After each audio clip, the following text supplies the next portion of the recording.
Truth is,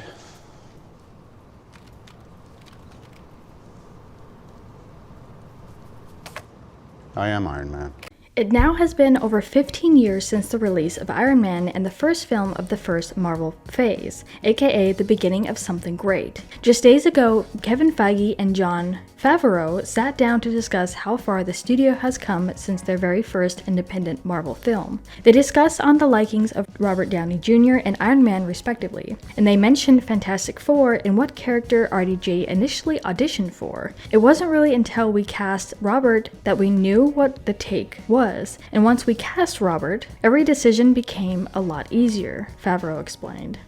And something that now 15 years on, everybody knows about you, is that you are incredibly forward-thinking.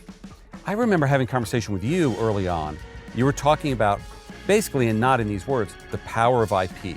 And the power of IP to bring in the eyeballs. We were able to break out because it was a combination of casting Robert, Gwyneth, the right people, Jeff, you know, the whole gang. There was like a really good talent pool. Of course, Robert was one of the best decisions they could have made, according to them and even audiences. But I wanted to go back and not only reveal what role Robert could have been playing, but what it could have done to the MCU. Kevin Feige confirms that before Robert Downey Jr. got tapped for the lead in Iron Man, the actor almost played an iconic Fantastic Four villain, Dr. Doom, which I don't think anyone knew about before. There were, and I've talked about it. I remember that Robert had come in for a general on it, and I remember you had all met with him already for like Dr. Doom or something on another project. I think I think he had come through on a maybe Fantastic Four. Right.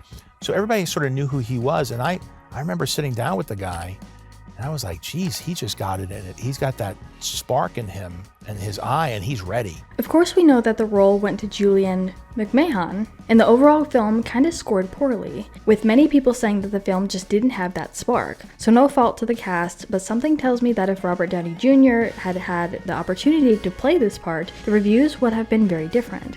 I mean, look at the reviews for Iron Man. With a not even comparable score with Fantastic Four, fans and even critics praised not just the story but RDJ and his acting and how he alone portrayed the character. While it would have been interesting to see what Downey Jr. would have brought to the table as Dr. Doom, it does go without saying that the MCU would not be the same without his take on Iron Man. Back when Iron Man came out in 2008, the superhero landscape looked incredibly different as studios were still hesitant to lean into the comic book genre on the big screen. And we do have to remember just how much of an impact RDJ had on Iron Man alone. So if he was playing this villain, it would have made this film probably more successful than Iron Man.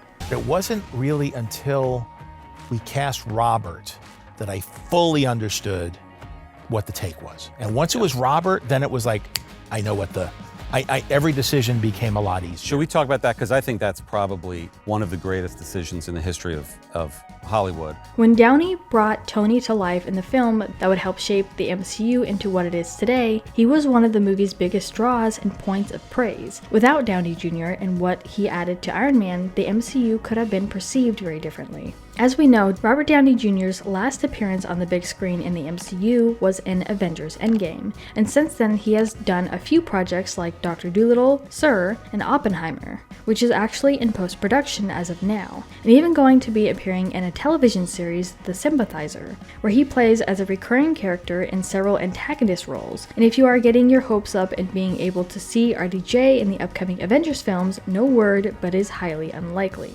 But we wanted to turn this around to you guys and ask what your thoughts were on all of this and what you think would have happened to the Fantastic Four storyline if Robert Downey Jr. had been cast. Let us know what your thoughts are in the comments down below. Make sure you're subscribed with notifications on for more videos just like this. That's it for today though. We'll see you all next time with a brand new video. Bye guys.